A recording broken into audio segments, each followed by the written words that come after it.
Welcome to Swift Coaches Academy, a podcast dedicated to bringing health and wellness professionals the uncensored truth behind what it really takes to succeed in the health industry with me, your host, Zenia Wood.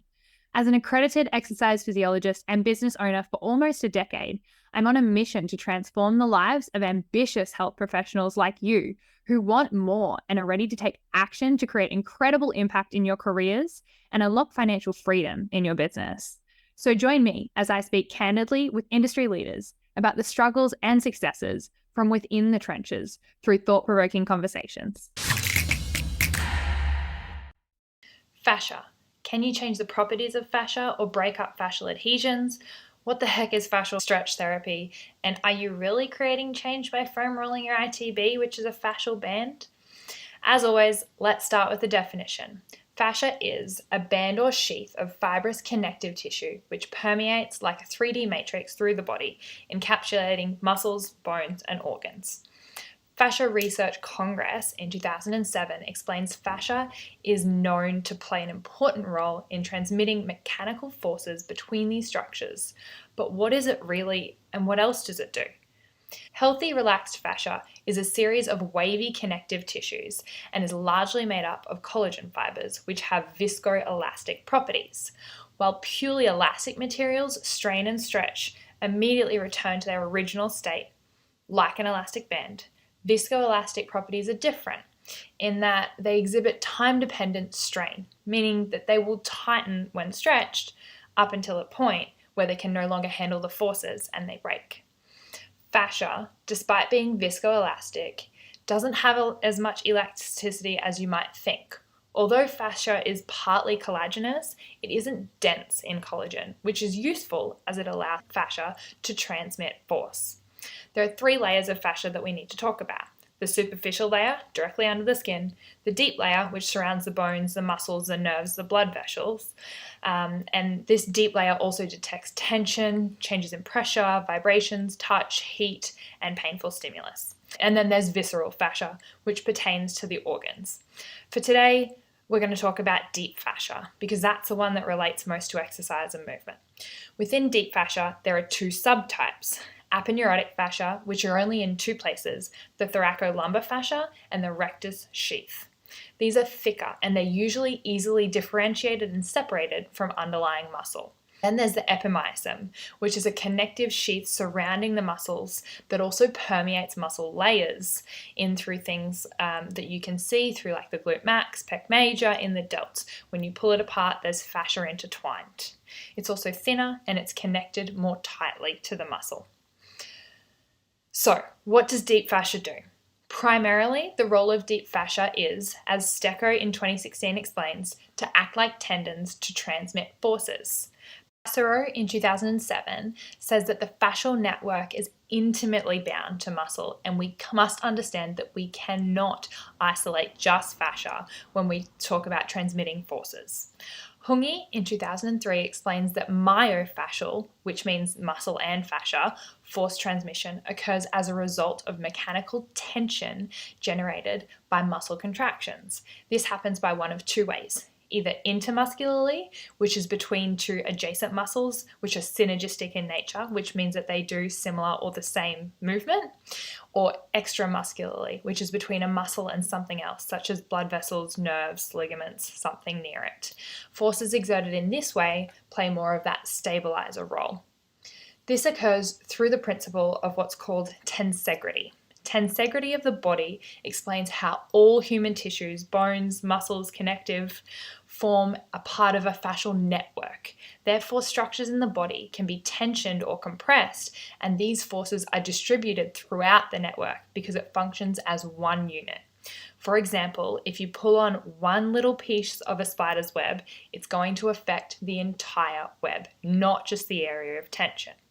However, this is conditional based on the compliance of the connection, i.e., the lower the stiffness, the harder it is for force to be transmitted.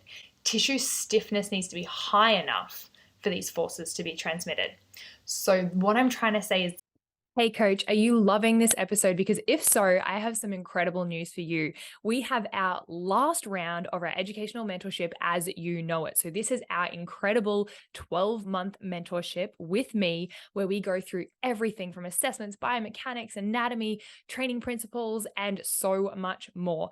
This is our most in-depth version of anything that we do education-wise, and this is the last time we are going to be running this as you know it. So we only have 12 spots left. And it starts on Monday, the 27th of November. We are taking interviews for this, interview only.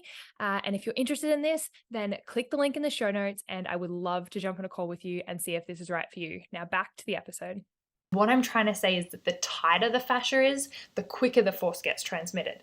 Imagine a rope attached to a sled. If the rope is laying on the floor limp, you have to pick it up and pull the rope until it gets taut for the sled to start moving. The same happens with fascia in the body. The more the structure has to move before the fascia becomes taut, the smaller the impact the fascia will have on those other connected structures. Keep in mind that fascia is never really loose like a rope, as all living things have and need tone. So there's always inherent tension within any tensegrity model. The second thing that fascia does is it produces tension to resist forces that generate muscular activation. Wang in 2007 explained that under stretch, fascia is exceptionally strong when it comes to resisting tension as it creates strain. Think about a slack line. The more stretched it becomes, the more tension it creates and the firmer it is in its structure. Fascia does one other thing. It reduces friction. It creates a sort of gliding and sliding mechanism to allow for as much force as possible to be transferred from one muscle to another or to an external load, i.e. when lifting, and it's vital to avoid force lost due to friction. So, is fascia something that we can stretch? Schlepp in 2005 recognized that there are active contractile elements in fascia, so fascia does have some stretching capacity, and it also is to allow for things like normal blood flow, nerve conduction, and swelling of the underlying structures that need to happen in daily life, like for example, muscle swelling immediately following exercise. So if it can stretch, can it become stiff? And what happens to fascia when we get injured? We know fascia can become stiff, as shown with neuromuscular conditions such as spastic palsy, as well as autoimmune diseases like rheumatoid arthritis. However, localized fascial stiffness can be found in areas of current or past inflammation and trauma. In these locations, we see dense connective tissues rich with myofibroblasts, so muscle, fiber, blast, meaning the creation of new cells.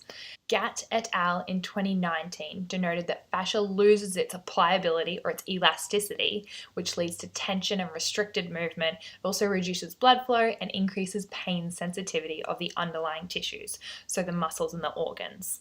This has also been shown in a couple of different studies.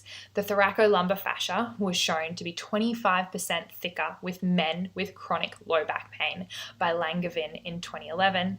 Another study in 2011 showed that the plantar fascia also related to this thickness idea with inflammation, as symptomatic patients had significantly greater plantar fascia thickness on ultrasound than non-symptomatic patients. This was shown by Fabricant and Park in 2011.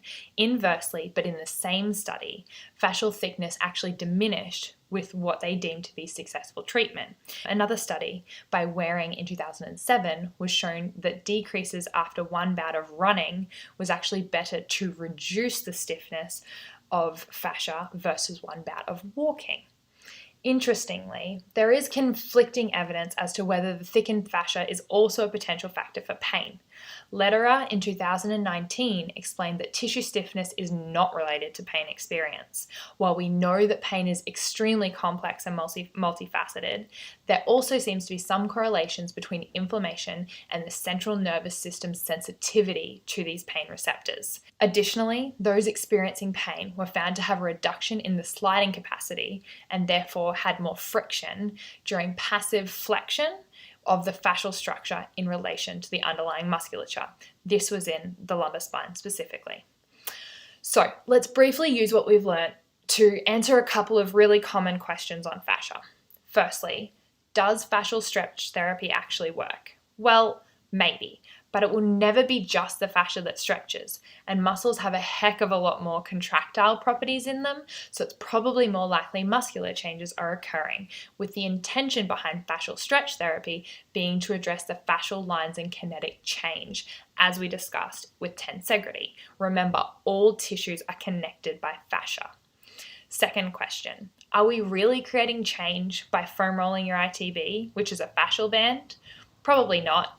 Fascia needs tensioning to elicit its elastic properties, not direct pressure.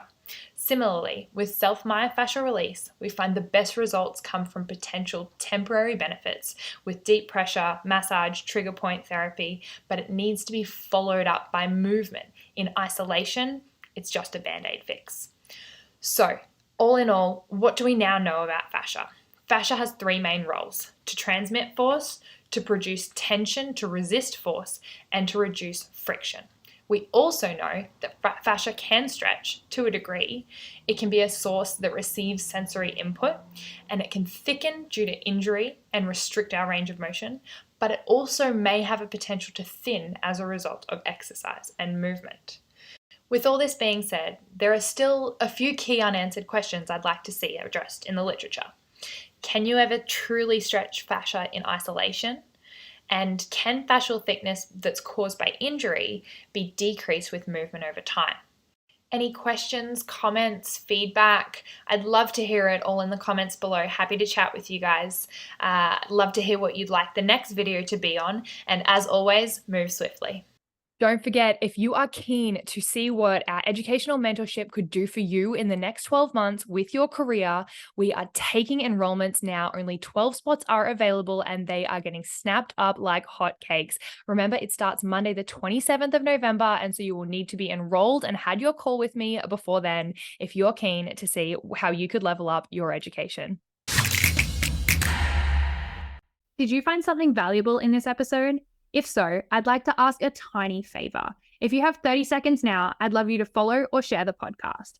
That way, we can continue to bring you more real, raw, and uncensored stories from industry leaders. We also love hearing from you and what you loved about every episode. The best way to reach out is to DM me personally on Instagram @SwiftCoachesAcademy. Until next time, and in whatever you do, move swiftly.